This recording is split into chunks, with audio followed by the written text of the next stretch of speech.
The following is from the Melodramatics podcast, where we discuss all things theatre and drama. So if you like theatre, stage, drama, films, check us out on Spotify, YouTube, and all the other streaming platforms that I'm not going to go through. It's time for Benji's Weird Theatre. Alright guys, this is Benji's Weird Theatre, and this is a weird one to me, guys, because I reckon Spider-Man Turn Off the Dark is pretty well known. I don't think it's obscure or strange, but it's definitely something, and I love like big catastrophes of performances. So I thought we could have a look at it.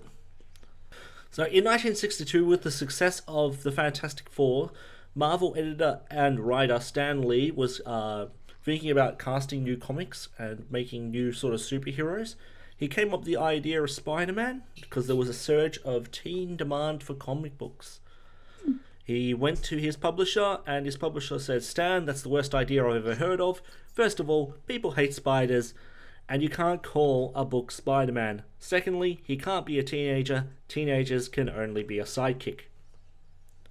Spider-Man has, of course, gone on to become one of the most successful comics of all time, and possibly one of the most well-known characters. I would say, yeah, probably one of the most famous heroes of all time.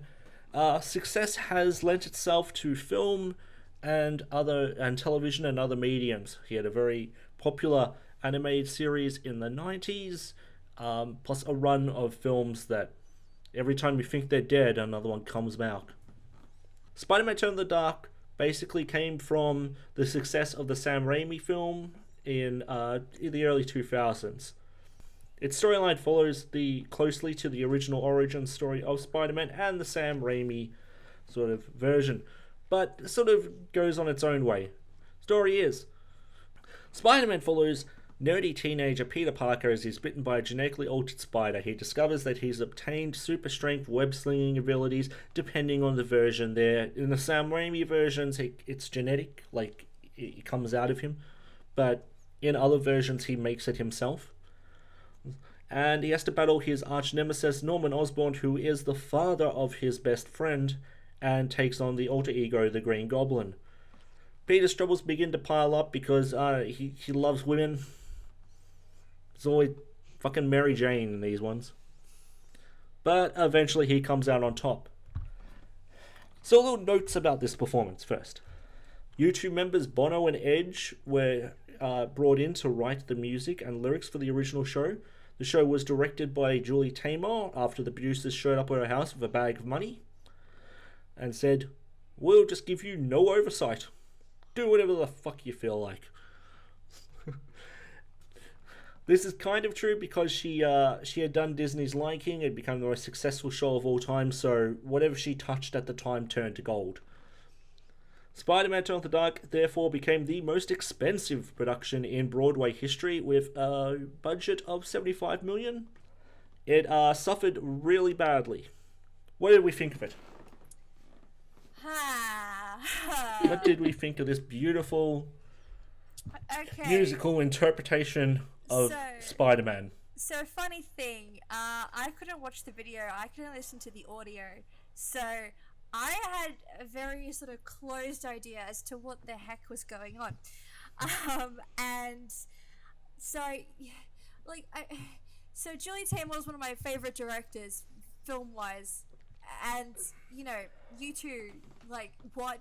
They're amazing, and, you know, the Sam Raimi Spider-Man film is one of my favorites. With those three things and all that money, how could they make something so unbelievably shit? What the heck? Like, I'm listening to it, and they're just like, "We'll stand by for just a moment," and there's silence for 5 minutes, and they're like, "Okay, and we're back," and then 10 minutes later, like, "Stand by," and there's silence for like half an hour. I'm like, okay, so they've clearly, you know, fucked up.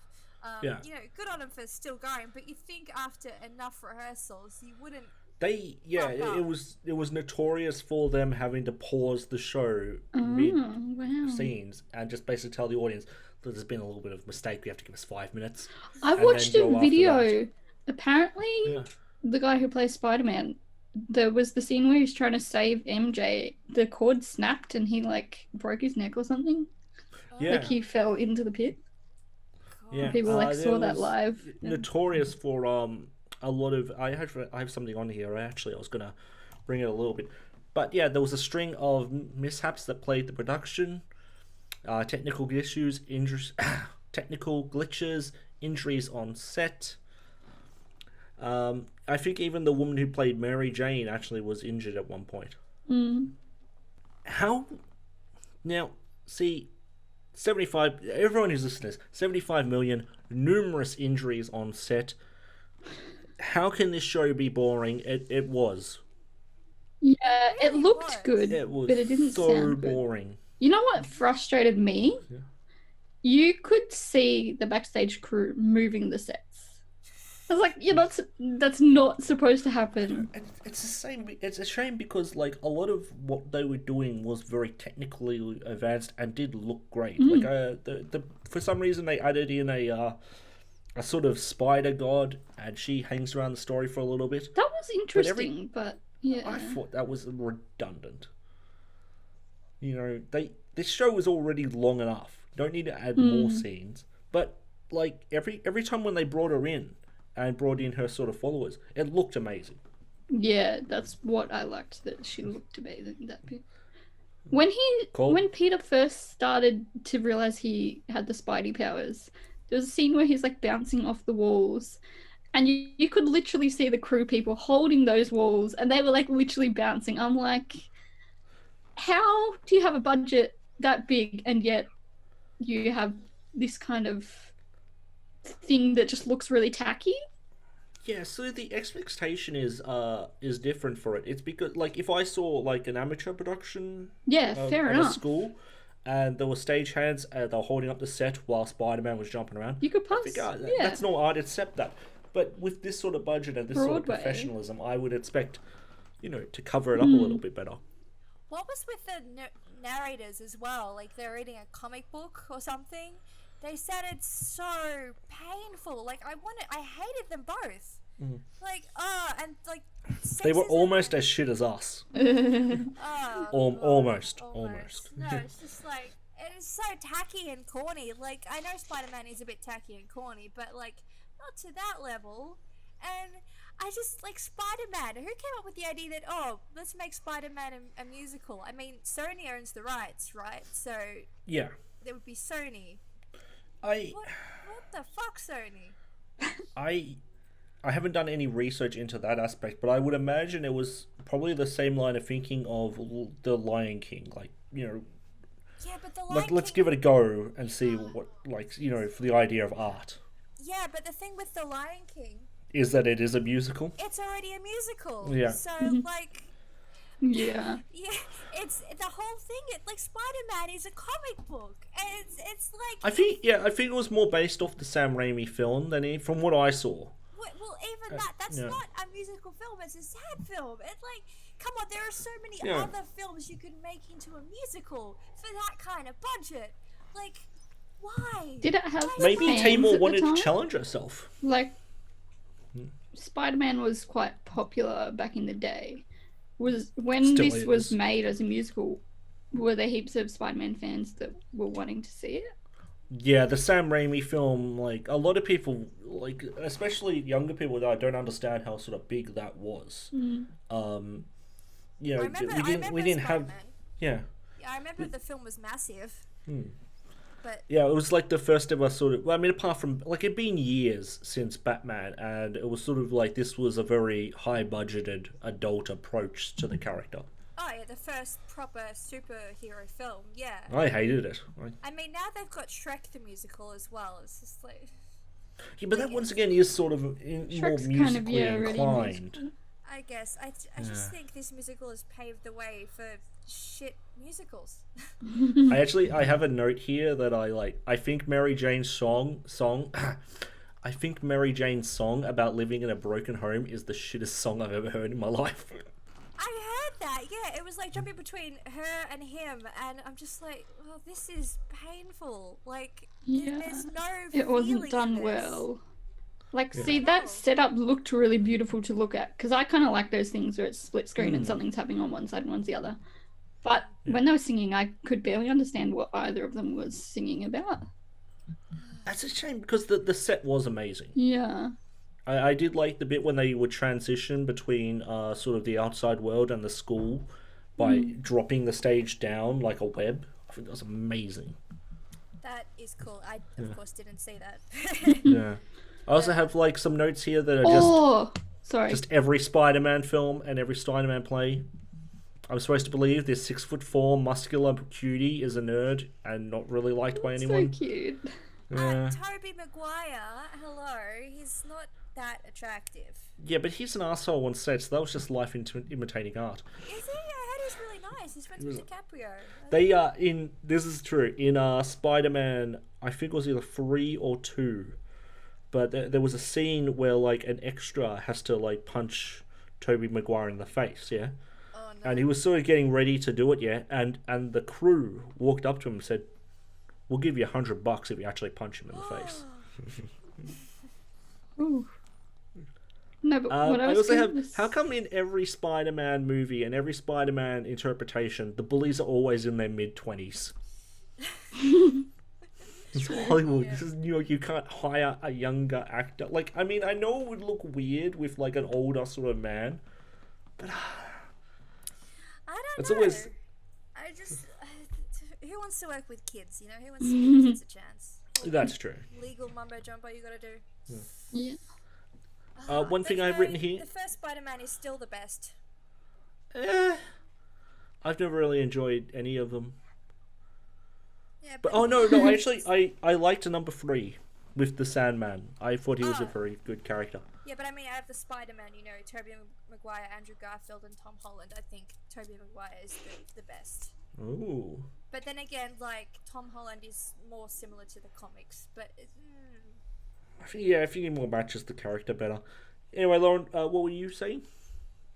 The wires that helped him fly, you could see them, and it was so irritating. Like, can you like hide that, or would you normally see that in a normal show? I don't think they anyway? could have found a way. No, But I there think that's was something one you just have to. When he had go. the Spider-Man suit on, it was less obvious. But when he didn't, you could see the harness around him, Yeah. and that was, I don't know, that was irritating.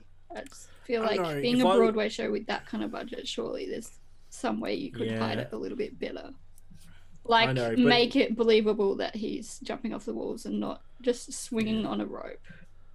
I don't know, if I had the choice of, like, I'm doing this production and we have a choice, like, you know, someone says, look, I got this harness, it's really big and it'll be seen, but it'll keep him safe, and I have a Yeah. choice of another harness that's might not work as well, I'm going to go with the one that can be seen. Yeah. You know, like fuck disbelief and all that. But they did that, I'd and rather he keep my actor still safe. got hurt. Yeah, but that's true as well, yeah. Go All figure. for nothing. Yeah. All for nothing. One thing I love, and I think it just shows exactly what this production is there was a scene where Peter Parker and Mary Jane are walking and talking, Yeah. and they have them on a treadmill to give the effect of them walking down the street. This is only used once. You know, it would have been entirely. You'd have to cut the stage out. I didn't know they were put walking it on a in. treadmill, but watching that, I was like, if you're gonna Yeah. walk, like at least walk rather than look like you're walking on the spot. Yeah. Or like But I if you're know, gonna like- walk a little bit and then stop and chat or something. Like I just thought it was the It most perfect was euphemism. Like, irritating. unnecessarily unnecessary and expensive. yeah, so there they used their budget for something that was just ineffective. Fucking Guys, 7. this musical is essentially the musical of The Room. Like, it's The Room, you know? The film The Room, where they spent all this money on crap that you didn't need to. Like, oh, why can't we just shoot on the street? No, it's real Hollywood movie set. You know? Why can't we just have them walk? No, it's real Broadway. Dear, you're wrong, because The Room is watchable. Oh.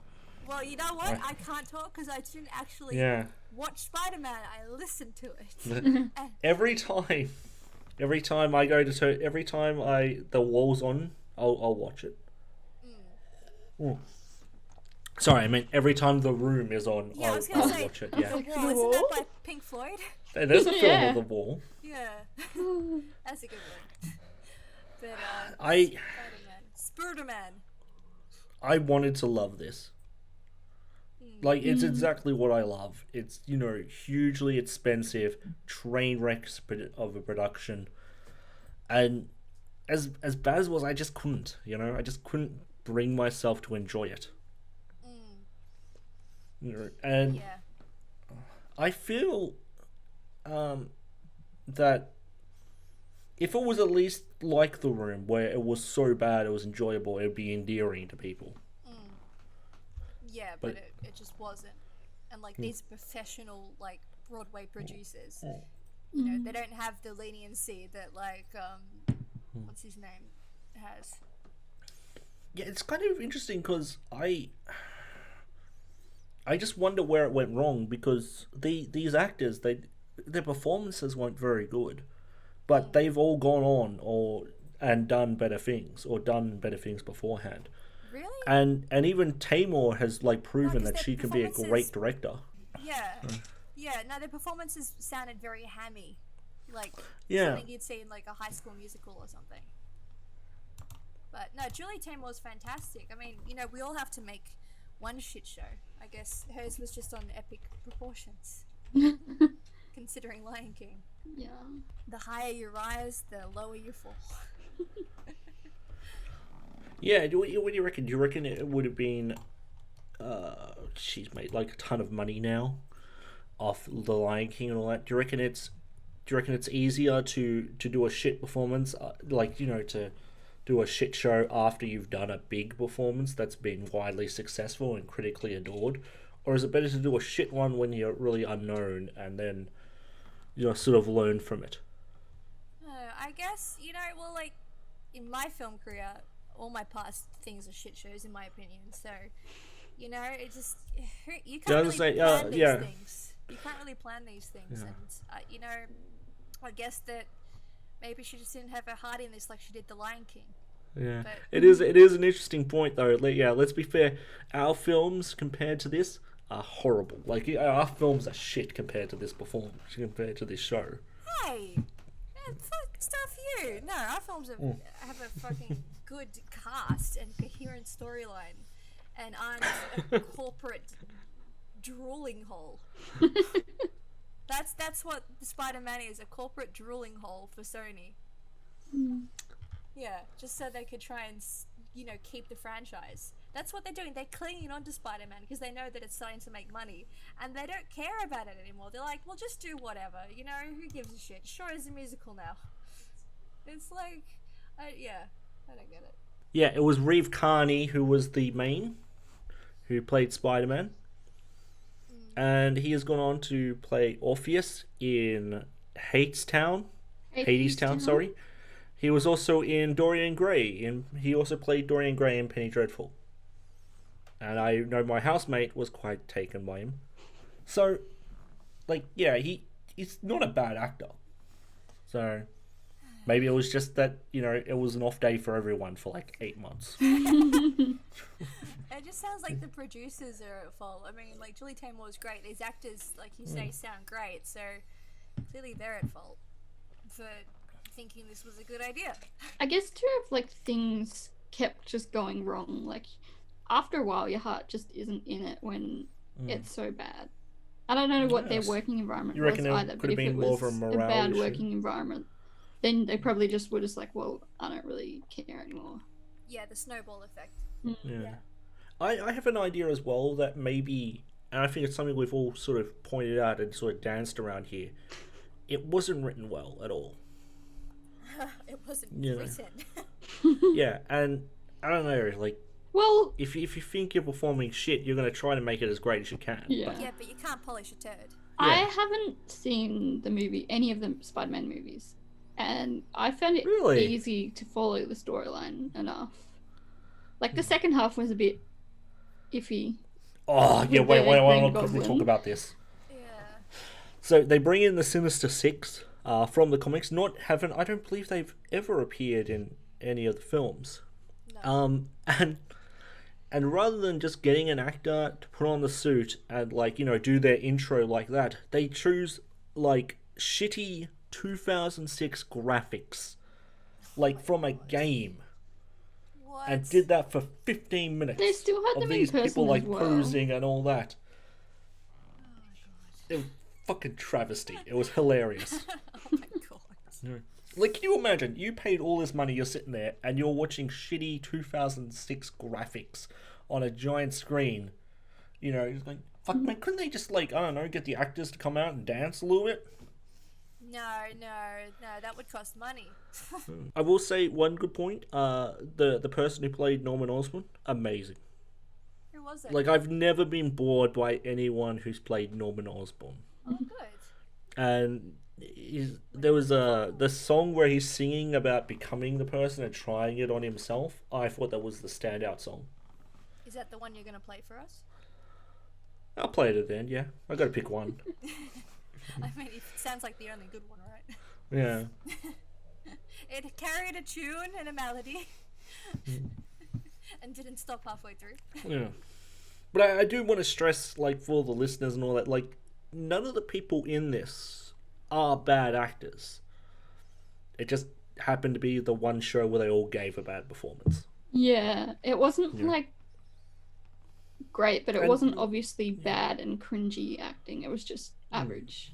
Maybe the recording we saw of it wasn't their best night.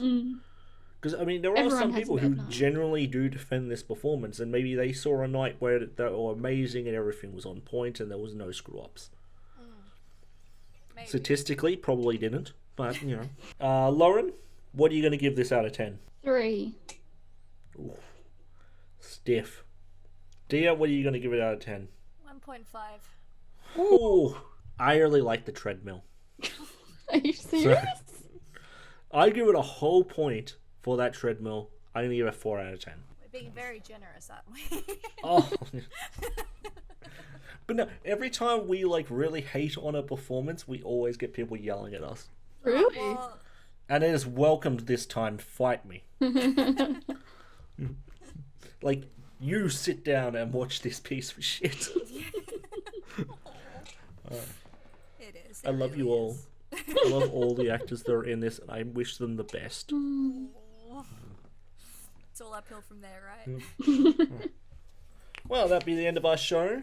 I have been joined by the lovely Lauren Haggard, Hello, goodbye.